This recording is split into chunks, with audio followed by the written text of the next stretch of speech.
There's a secret buried in the silence between breaths, a truth hidden in the space where wanting ends and becoming begins. And it goes against everything the world has taught you about wealth, everything you've been conditioned to believe about money, everything the desperate, the scrambling, the perpetually broke keep doing over and over, expecting different results. You don't become rich by chasing money. Let that settle in your bones for a moment. Feel the resistance rise up in your chest, because right now your mind is probably fighting it. Your conditioning is screaming. Your fear is protesting. Every advertisement, every get-rich-quick scheme, every desperate voice that's ever whispered in your ear is telling you that statement is nonsense. But here's what the truly wealthy understand, what Carnegie knew when he built his empire, what Ford recognized when he revolutionized industry, what every person who's ever transmuted thought into gold has discovered. Money is the echo, not the voice. It's the shadow, not the substance. It's the harvest, not the seed. When you chase money directly, you become like a dog chasing its tail, frantic, exhausted, moving in circles, burning energy without progress. You become reactive instead of creative. You become a beggar instead of a builder. You position yourself as someone who needs instead of someone who provides, and the universe responds to that energy exactly as you'd expect. It gives you more need, more lack, more reasons to chase. But when you reverse the psychology, when you shift the entire framework of your thinking, when you stop chasing and start creating, everything changes. The game transforms. The rules rewrite themselves. And suddenly, money stops being this elusive thing you're desperately grasping for and becomes something that flows naturally toward the value you create, the problems you solve, the lives you impact. Think about Edison. When he conducted 10,000 experiments trying to create a practical light bulb, do you think he woke up each morning obsessed with dollar signs? Do you think he sat in his laboratory calculating profits, counting pennies, fixated on his bank account? No. He was obsessed with the problem, consumed by the challenge, driven by the vision of bringing light to darkness. The money came later. The fortune followed the value. The wealth was a byproduct of service. This is the reverse psychology of prosperity. This is the truth that separates those who build lasting wealth from those who spend their entire lives scrambling for scraps. Those who chase money directly are operating from scarcity. Those who focus on creating value are operating from abundance. And the universe, in its infinite intelligence, responds to these two energies in dramatically different ways. When you chase money, your decisions become corrupted. You take shortcuts. You compromise integrity. You say yes to things that drain your soul because they promise a paycheck. You abandon your vision for immediate gratification. You trade long-term growth for short-term survival. And every time you do that, every time you make that bargain, you reinforce the very scarcity you're trying to escape. But when you shift your focus to creating value, to solving problems, to developing yourself into someone capable of serving at higher and higher levels, your decisions align with growth. You invest in skills that compound. You build relationships based on genuine contribution. You create systems that generate increasing returns. You plant seeds that grow into forests. The person chasing money is always asking, what can I get? How much will I be paid? What's the fastest way to cash? Where's my piece? And those questions, innocent as they might seem, reveal a fundamental misunderstanding of how wealth actually works. They reveal a mentality of taking rather than giving, a consciousness of lack rather than abundance, a position of weakness rather than strength. The person focused on creating value asks different questions. What problem can I solve? Who can I serve? How can I improve? What skill can I master? How can I provide more than I'm being paid for? And these questions, these beautiful, powerful questions, position you as someone who creates wealth rather than someone who needs it. They make you magnetic to opportunity. They align you with the fundamental laws of prosperity that have existed since the beginning of time. Napoleon Hill discovered this principle when he studied 500 of the most successful people of his era. He noticed a pattern so consistent it couldn't be coincidence. The wealthy, almost without exception, had spent years providing more value than they were compensated for. They had over-delivered relentlessly. They had focused obsessively on excellence, on mastery, on serving at the highest level possible. The money had come as a consequence, not as a goal. Andrew Carnegie didn't become the wealthiest man of his time by waking up each day fixated on accumulating dollars. He became wealthy by being obsessed with steel production, with efficiency, with building something that would serve millions. Henry Ford didn't create his fortune by chasing profit margins.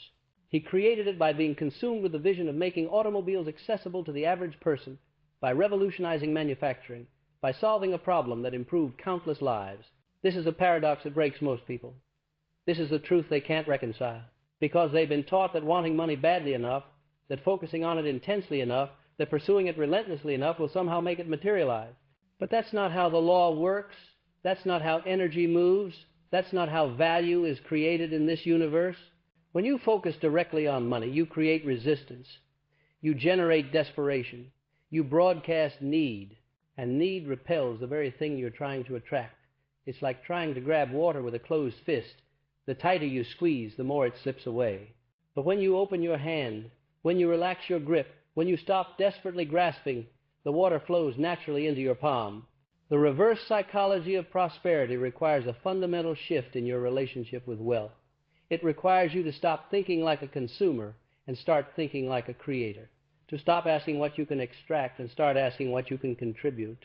To stop calculating what you'll get and start committing to what you'll give. And here's what happens when you make that shift. Here's what changes when you reverse the psychology. You develop skills that are genuinely valuable. You build a reputation based on excellence rather than promises. You create a body of work that speaks for itself. You become someone others want to invest in, partner with, learn from, hire. You position yourself not as someone begging for opportunity, but as someone creating it. The person chasing money becomes smaller over time, more desperate, more anxious, more willing to compromise. They develop a scarcity mentality that infects every decision, every relationship, every moment of their life. They wake up in fear and go to sleep in worry. They measure their worth by their bank account and find themselves perpetually lacking. They become enslaved to the very thing they're chasing. But the person focused on creating value becomes larger over time, more capable, more confident, more aligned with their purpose. They develop an abundance mentality that transforms everything they touch. They wake up with enthusiasm and go to sleep with satisfaction. They measure their worth by the impact they make and find themselves perpetually growing. They become liberated by the very thing they're building. This isn't philosophy for philosophy's sake. This is practical wisdom that changes lives. This is the difference between those who struggle and those who soar. This is the secret that's been hiding in plain sight throughout all of human history. The wealthy aren't wealthy because they chased money harder than everyone else. They're wealthy because they stopped chasing money and started creating value that money naturally flows toward. Think about the most valuable people you know. Not the richest necessarily, but the most valuable. The ones everyone wants on their team. The ones opportunities seek out. The ones who always seem to land on their feet. What do they all have in common? They are focused on contribution, not compensation. They're committed to excellence, not extraction. They're building something meaningful, not just collecting a paycheck. They've mastered the art of delayed gratification, married to immediate excellence. They give their absolute best to every task, every project, every interaction, regardless of what they're currently being paid. They understand that their reputation is being built with every decision, every action, every moment of effort. They know that the universe keeps perfect accounts, that value given always finds its way back multiplied, that the law of cause and effect never sleeps. This is where most people fail. They want to negotiate every transaction. They want to measure their effort precisely against their compensation. They want guarantees before they commit. They want to see the money before they provide the value. And in doing so, they trap themselves in a prison of their own making. They ensure they'll never rise above mediocrity because they're operating with the mentality of an employee, not an owner. The consciousness of scarcity, not abundance. The truly wealthy think differently. They understand investment. They understand compounding. They understand that giving more than you're paid for today is how you position yourself to be paid more than you give tomorrow. They see their skills, their reputation, their relationships as capital that grows with every deposit of excellence. They know that the person who does their job exceptionally well when nobody's watching is the person everyone's watching for when opportunities arise. Walt Disney didn't become an entertainment mogul by obsessing over quarterly earnings. He became one by being utterly consumed with creating magic, with pushing the boundaries of animation, with telling stories that touched hearts. He went bankrupt multiple times, but he kept creating, kept innovating, kept serving his vision of what entertainment could be. And eventually, inevitably, the money followed the value. The wealth followed the impact. The fortune followed the commitment to excellence. This is the pattern. This is the law. This is the truth that the desperate and the impatient refuse to accept because it requires something they're unwilling to give. faith in the process, commitment to the long game, dedication to becoming someone valuable rather than just acquiring something valuable. When you chase money, you become transactional. Every relationship is calculated. Every action is measured. Every moment is evaluated through the lens of immediate return. And people can feel it. They can sense the energy of extraction. They know when they're being used as a means to an end. And they protect themselves accordingly. They keep their distance. They hold back their trust. They limit their investment in you. But when you focus on creating value, when you approach every interaction with genuine desire to contribute, to serve, to help, to improve, something magical happens. People feel it. They sense the energy of abundance. They recognize authentic generosity, and they lean in. They open doors. They make introductions. They share opportunities. They become advocates for your success because your success is aligned with serving them. This is networking at its highest level. This is relationship building stripped of manipulation. This is how you create a network of people who genuinely want to see you win, not because they owe you something, but because they've experienced your value and want more of it in their lives. The person chasing money treats people as resources to be extracted. The person creating value treats people as partnerships to be nurtured. And the difference in outcomes over time is staggering. One builds a reputation as a taker. The other builds a reputation as a giver. One becomes known as someone to avoid. The other becomes known as someone to seek out. Think about who you want to spend time with, who you want to hire, who you want to invest in. Is it the person constantly calculating their benefit, the one always angling for advantage, the one whose every action screams, "What's in it for me?" Or is it the person who shows up fully, who over-delivers consistently, who makes everyone around them better? The answer is obvious. And yet, most people position themselves as the former while wondering why they're not rewarded like the latter. The reverse psychology of prosperity demands brutal honesty with yourself. It requires you to examine your motives, your energy, your approach to every situation. Are you showing up to take or to give? Are you calculating returns or committing to excellence? Are you building relationships or collecting contacts? Are you developing skills or just going through motions? Are you creating value or just consuming oxygen? These questions cut deep because most people don't want to face the truth they reveal. It's easier to blame the economy, the market, the competition, the lack of opportunities. It's more comfortable to believe that wealth is about luck, about connections, about being in the right place at the right time. Because if wealth is about those external factors, then your current position isn't your responsibility. You're off the hook. You're the victim of circumstances beyond your control. But if wealth is about value creation, about skill development, about consistent excellence, about serving others at increasingly higher levels, then your current position is a direct reflection of who you've become and what you've contributed. And that truth is uncomfortable. That truth requires accountability. That truth demands change. Napoleon Hill called it going the extra mile. It's the principle of rendering more and better service than you're being paid for. It's the habit of over-delivering so consistently that it becomes your brand, your signature, your reputation. And he discovered, through decades of studying success, that this principle was universally present in every story of lasting prosperity he examined. The person who just meets expectations becomes replaceable. The person who exceeds them becomes invaluable.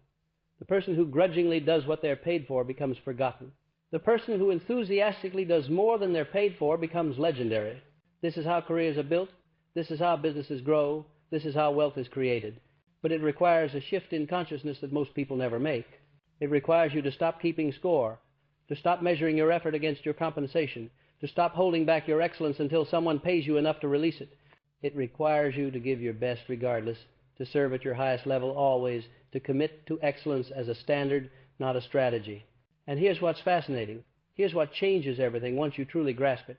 When you make this shift, when you reverse the psychology, when you stop chasing money and start creating value, you actually become more financially successful than you ever would have been with direct pursuit. Not despite the change in focus, but because of it. You develop skills that compound. You build relationships that multiply. You create opportunities that expand. You generate momentum that accelerates. You align with laws that govern prosperity. You position yourself in the path of abundance.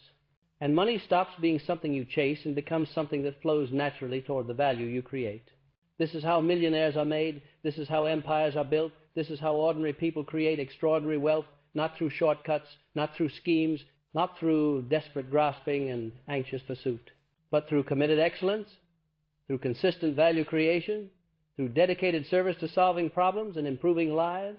Think about any business that's genuinely thriving, not just surviving but flourishing, not just profitable but prosperous. What's at the core of it? Value creation. They solve a problem better than alternatives. They serve a need more effectively than competitors. They provide an experience that keeps people coming back. The money they make is a direct consequence of the value they create. Remove the value, and the money disappears. Increase the value, and the money multiplies. This same principle applies to you as an individual. Your income is a direct reflection of the value you bring to the marketplace. Not the value you think you bring, not the value you hope to bring someday, the value you're actually bringing right now. And if you want more income, the answer isn't to chase it harder. The answer is to create more value, to develop more skills, to solve bigger problems, to serve at higher levels.